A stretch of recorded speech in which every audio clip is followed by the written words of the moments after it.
In this demonstration, we will simulate leaving the ridge at the minimum margin at 2,400 feet. So the way we get to this place is, for instance, if we're going and testing the ridge and we get down to 2,400 and decide, now we don't really want to stick around here, or at the end of the day, we're trying to climb up and leave the ridge and come back home. And so we're going to go and take stock of our situation, kind of look and think through how we would go about doing this. So a couple thoughts come to mind. The first is 2,400 feet is the minimum, and particularly so for a 233 and a 126, but it's for beginners even in higher performing ships as well. And there's a couple reasons for this. The first is that the airport's 3.5 miles away, that in a low performance ship, you're barely going to make the full pattern if you leave at this altitude under normal circumstances. But in a higher performing ship, the thing is, it's actually kind of hard to find the airport. It's actually a pretty intimidating funnel glide. So at this point, it's really kind of hard to see the airport. It's like a little sliver in the distance. So it's very easy to kind of get lost or make a mistake if you're a little bit lower. And the final thing is the sink is kind of similar to the lift, meaning the lower you get on the upwind side, the stronger the lift is. But when you're on the backside, if you're lower, the sink is also a lot stronger. So if you leave lower, you're probably going to get into even more severe sink, and we don't want that. So the club very strongly recommends a minimum margin of 2,400 feet, and that's a good thing to stick by. Now, in this case, we are exactly at 2,400 feet. Ideally, you would maybe pick up a thermal and leave higher. In that case, it's called coming back like a gentleman. And, if you leave at 3,000 feet, 3,500 feet, then you're going to have that nice tailwind pushing you downwind, and you're going to make it to the airport with plenty of energy. But let's say that we are only able to get to 2,400 feet, and we're going to be doing just that. So when we leave, we're going to expect a number of things. For one, once you decide to leave, you are completely committed. Once you get over that top of the mountain, there's just no coming back. You can't change your mind because the wind is going to be pushing you really hard, and you're not going to have enough energy to get back very, very quickly. So once you decide to go, you go.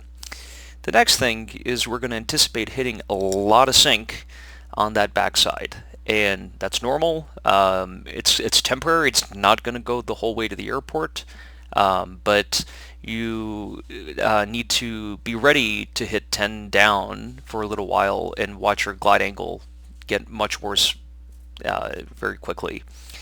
And so, and then afterwards, then you need to be prepared to think through your approach back into the airport. So just like we talked before, you're going to be monitoring your energy.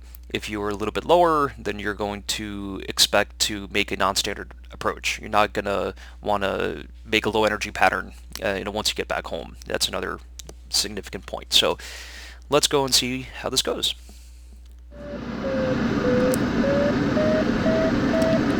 I personally prefer leaving right abeam the reservoir. I feel that this is a good way to do it. It sort of keeps me away from the really strong sink since I'm at the edge of the high ground, but I'm not over the middle of the reservoir, so there's no threat of coming up short on the other side. It's a long, long way to get across this big hunk of mountain, but this keeps my options open.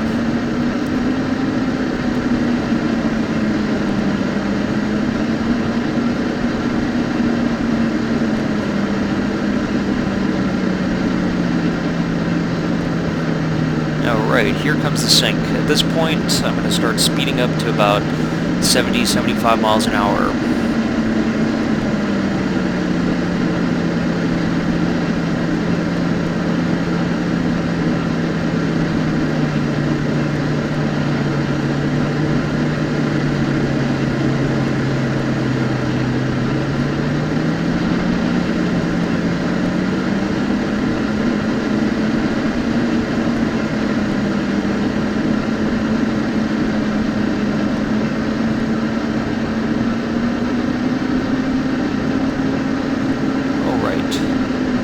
We're going to freeze frame there.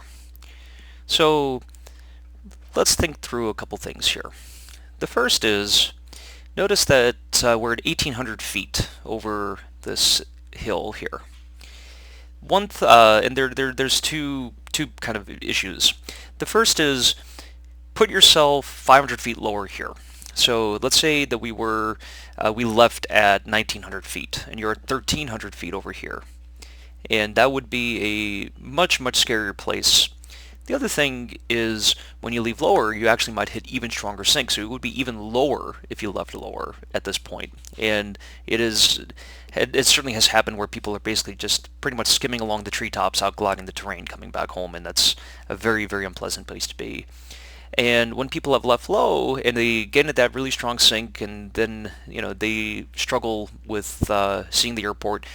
We've actually had a couple guys crash their gliders in the lower reservoir and not get hurt, but in any case, it's not a very good place to be. So, definitely observe that minimum margin, because if you leave a little bit too low, then things don't look pretty.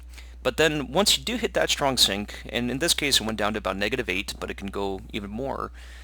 The other thing to note is, you noticed how the variometer then went from -8 over to like -2. And sometimes it even goes, it sometimes even does a little bit of a bounce and even goes up to positive for a hair. Now put yourself in this situation where you were at, you left and then you hit that really strong sink, and let's say you're a little bit lower than we are and you got really scared. There's a really strong temptation to want to climb. And that's understandable, of course, but the thing to remember is you went from really strong sink to less sink. And so you feel as though you just hit a really strong lift, because you feel that you feel that difference in the air. But the thing is, it's not lift, and people have tried to circle in that, and which is very much kind of like a stick thermal, and then they end up only getting lower out here, and it really doesn't work. So when you get through that sink, just keep going. And the other thing is, once that no matter how bad that sink is, it's gonna stop. And once it stops, you're now gonna have a 15-20 knot tailwind pushing you back home. We've had a pilot crash in a two-place glider when they were pretty much in a similar position, but they didn't trust the performance of the glider to get them home. But once you're here, just plan out that approach. You will have enough energy, even if you're a couple hundred feet lower. It's just that you're going to have to be making an abbreviated pattern. This is also one of the reasons why I like heading down this path, because I'm straight lined up with the Dairy Queen field, so I have even more options. And if I got really hit really hard and felt like I couldn't make the airport, I could just pull the brakes out and land straight in.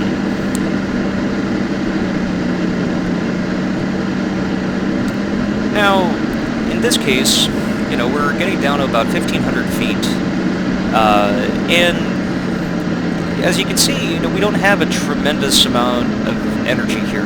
The wind is pushing us in, but we have a very flat glide to what would otherwise be the IP.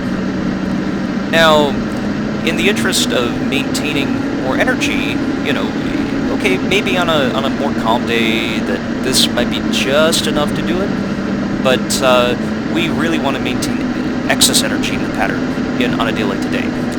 And so what we're going to do is we're going to do a right downwind for 2-5, because the wind favors slightly to 2-5 today, and we're going to make an abbreviated pattern in this direction. So we're going to announce our downwind. Blairstown traffic, glider is on right downwind for 2-5 grass, Blairstown. And we're going to do our checklist. Undercarriage is downlocked. Speed is going to be 60 knots for today. Trim all the way forward. Air brake is working. And now we're going to focus on landing. And certainly no traffic in the pattern on a day like today. Now, once we're going to turn base leg, things are going to happen really quickly, because we're going to have that tailwind pushing us into toward the airport.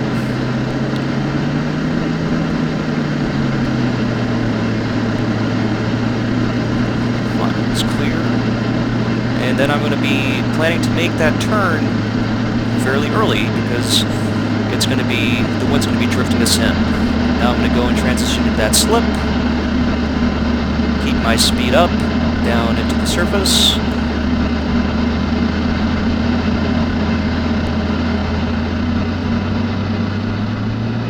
And float her out. And clear the runway.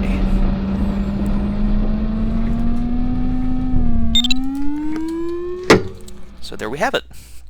So in this case, we made our ridge return from 2,400 feet, the minimum margin that we recommend at the club. Certainly if you can come back higher, that's better, but in this case we left at 2,400 feet abeam the reservoir. We anticipated the sink along the way, and then after the sink, we were figuring out kind of what's the best way to manage our energy in terms of making an approach, and in this case we made a right downwind for 2.5, because the wind slightly favored this direction, and we had considerably more energy to make a pattern in this direction as opposed to attempting a full pattern low.